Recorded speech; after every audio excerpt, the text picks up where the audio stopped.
Muito bem, eu vim gravar esse vídeo sobre os direitos do consumidor idoso. A população idosa no Brasil, ela é considerada idosa a partir dos 60 anos de idade e conta com direitos específicos contidos no Código de Defesa do Consumidor e no Estatuto do Idoso. Na saúde, todo idoso tem direito ao acompanhamento de sua internação com o acompanhante. E se o hospital, entidade privada de saúde, clínica oncológica negar esse acompanhante, o idoso deve procurar o Conselho de Saúde, o Conselho do Idoso ou o Ministério Público. E também pode fazer uma reclamação no PROCON quanto a isso. Então, o direito ao acompanhante na internação é um direito que abrange a criança e o idoso com mais de 60 anos. Nas entidades de saúde pública, o idoso é obrigado a ter um acompanhante. Na contratação de planos de saúde, a operadora não pode negar fazer essa contratação para o idoso. E se essa operadora de plano de saúde negar, o idoso deve procurar o PROCON ou a ANS, Agência Nacional de Saúde. E o plano deve cobrir doenças, próteses, internação e outras coisas que cobrem nos planos em geral. Em 80% dos casos, o Poder Judiciário tem aplicado o Código de Defesa do Consumidor, declarando algumas cláusulas de plano de saúde abusivas quando os idosos o contratam, como carências exageradas e outros pontos nesse sentido. E o idoso também tem o direito na ausência de reajustes por mudança de faixa etária. O Estatuto do Idoso veda reajuste por mudança de faixa etária para idosos. E a Agência Nacional de Saúde também aplica a regra somente para contratos assinados a partir de 2004, que foi quando os planos foram regulamentados. Antes disso, os planos eram não regulamentados. Agora, de 2004 para frente, é obrigado a seguir essas diretrizes da Agência Nacional de Saúde e do Estatuto do Idoso. Se isso não for cumprido, o idoso também pode procurar o PROCON, a Agência Nacional de Saúde e, nesse caso, o Juizado Especial Civil. Quanto ao transporte, o idoso ele tem direito a transporte urbano e semi-urbano gratuito.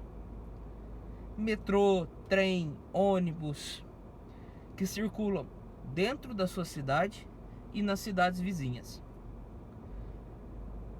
O direito do idoso com mais de 65 anos é poder acessar esse serviço gratuitamente.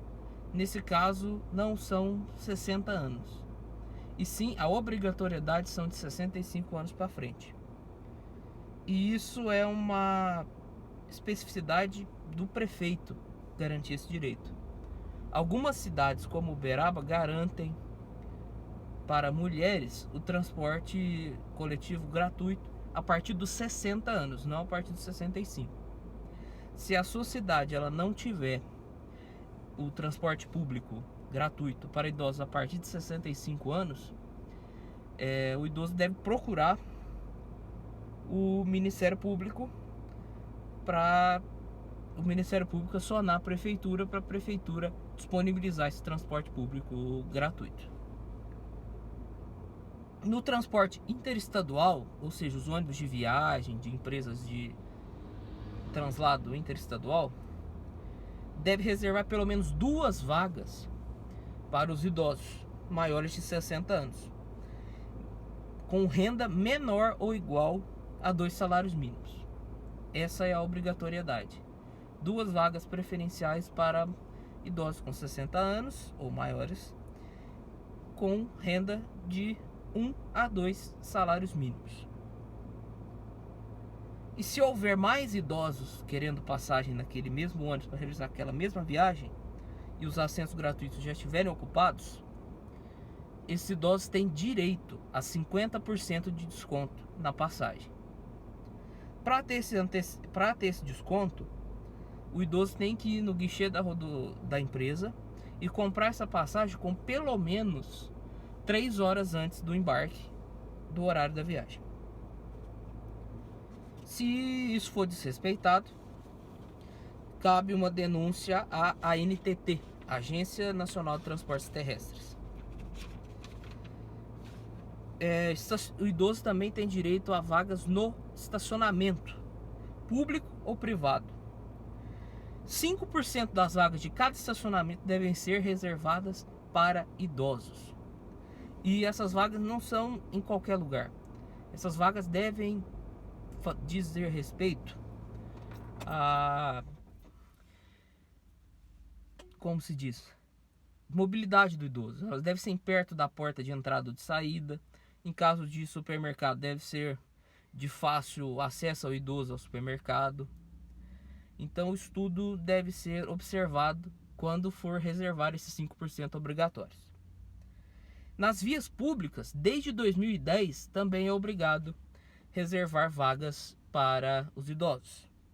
5% também das vagas em via pública devem ser reservadas para idosos. Se haver desrespeito, o idoso deve fazer uma denúncia ou uma cobrança, deve fazer uma denúncia ao Ministério Público para que o Ministério Público faça uma cobrança àquela prefeitura, à sua Secretaria de Trânsito, Transporte Urbano, dependendo da cidade. Na cultura e lazer, que também é uma parte importante para a qualidade de vida do idoso, eles têm direito à meia entrada. Isso é um direito do consumidor idoso. Qualquer evento, seja ele esportivo, musical ou teatral, ele tem direito a pagar 50% só do bilhete. Se isso for desrespeitado, cabe denúncia ao PROCON, que esse próprio idoso pode fazer a denúncia. Nos estabelecimentos comerciais, de modo geral, são casas lotéricas, bancos, lojas que contêm uma variedade grande de caixas, supermercados, etc. O idoso tem prioridade no atendimento, tanto na fila do açougue, tanto na fila do caixa, padaria, etc. E esse atendente desse lugar prioritário do idoso deve saber lidar com o idoso e com as suas especificidades. E se isso for descumprido pelos órgãos de entidades particulares, estabelecimentos comerciais, faça uma denúncia ao Conselho do Idoso. Isso aí qualquer pessoa pode fazer, conhecendo os seus direitos. Nos programas habitacionais de financiamento de imóveis e públicos, como Minha Casa Minha Vida, 3% das unidades residenciais desses programas devem ser destinadas a idosos,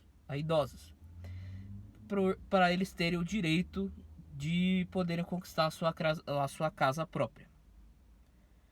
Se nesses programas habitacionais do governo não tiverem esses 3% reservados, cabe denúncia também ao Ministério Público.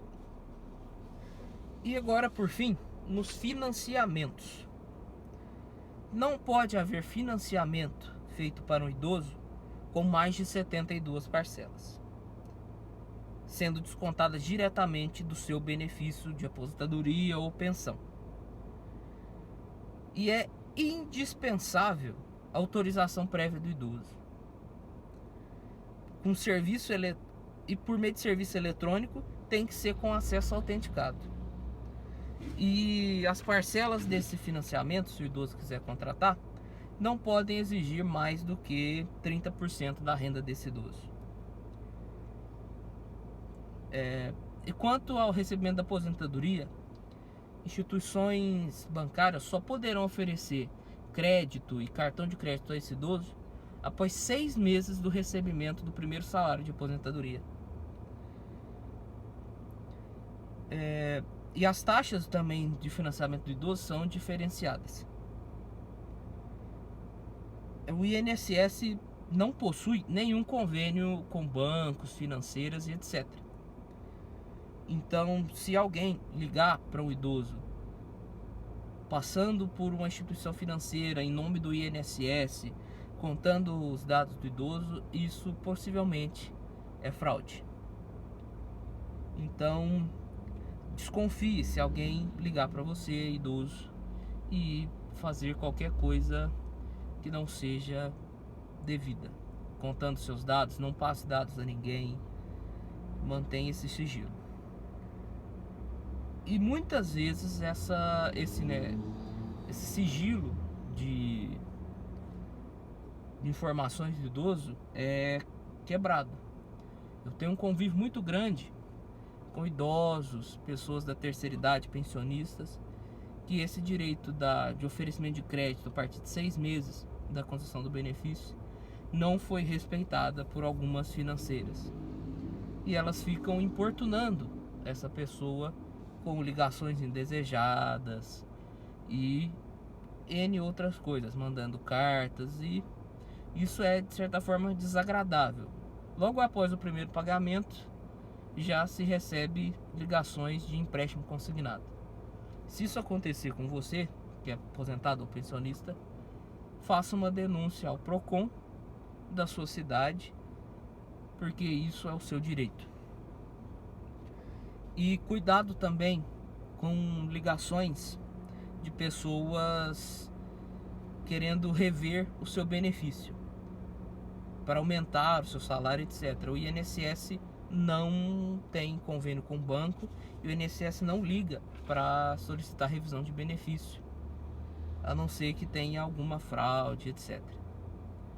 Então, nesse vídeo era isso que eu queria falar, um pouco sobre os direitos do consumidor idoso, que é muitas vezes desrespeitado no Brasil. Meu nome é Jorge Vaz e eu vou ficando por aqui.